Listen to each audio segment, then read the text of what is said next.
Hello, bachcho. Let's read out the questions. Question says the x and y coordinates of particles are x is equals to a sin omega t and y equals to 2a sin omega t plus pi by 2. Then the motion of the particle is. So यहाँ पर हम simply x और y coordinate दे रखा है particle के लिए। हम बताना है कि मोशन ऑफ पार्टिकल फिर क्या हो सकता है। तो चलिए स्टार्ट करते हैं सोल्यूशन से। For of its, let's talk about the concept which we are going to use here for this question. So यहाँ पर हम simply t is equals to time period 2 by omega इस फॉर्मूले का यूज करेंगे for the simplification and basically concept हम simply लगाएंगे कि जीरो सब्स्टिट्यूट करेंगे फिर 90 फिर 180 एंड चेकआउट करेंगे पोजीशन हमें क्या मिलती है। तो चलिए स्टार्ट करते हैं फिर सोल्यूशन से। तो सबसे पहले तो हम at time t is equals to 0 के लिए बात करेंगे for time t is equals to 0। जो position of particle x coordinate है वो क्या हो जाएगा। So x of 0 this will be equals to हो जाएगा a साइन ऑफ 0 के इक्वल साइन 0 तो 0 होता है। सो ये सिंपली कितना हो जाएगा 0 के बराबर। उस तरीके से हम y कोऑर्डिनेट निकालेंगे। सो ये हमें कितना दे रखा है 2a sine of omega into t तो 0 हो गया प्लस में पाई बाय 2 यानी कि 2a sign pi by 2। So 2a sign pi by 2 का वैल्यू कितना होता है 1 के इक्वल यानी कि y इज इक्वल टू कितना आ गया ट्वाइस ऑफ a के। उसी तरीके से हम फिर अब सेकंड पोजीशन को कंसिडर करेंगे।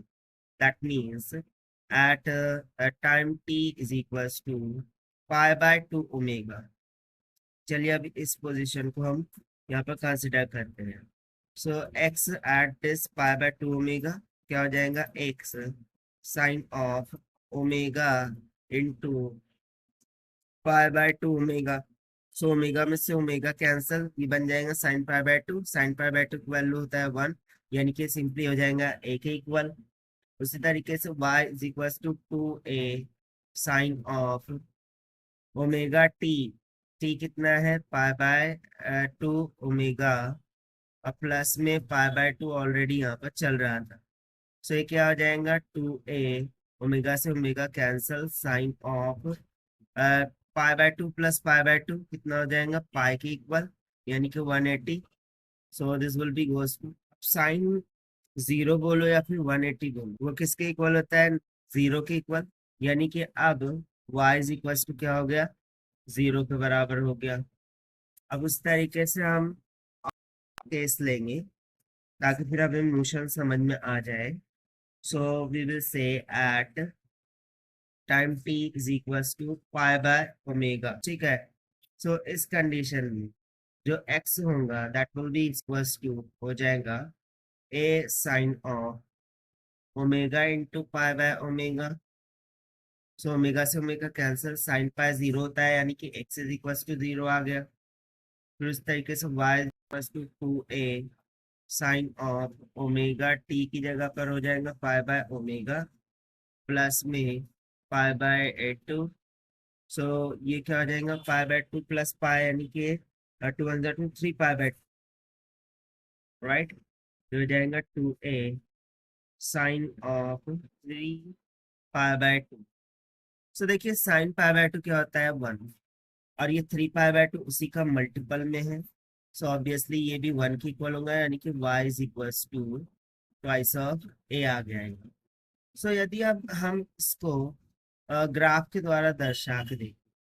सो लेट सपोज कि इस तरीके से हमने एक्सिस को कंसिडर कर लिया horizontal axis and vertical axis को इस तरीके से। तो सबसे पहला पॉइंट क्या है देखिए a 0 हो रहा है तो y is equal to twice of. So ये हो जाएगा x। ठीक है। और ये वाला जो हो जाएगा एक्सिस इसको हम मानेंगे y।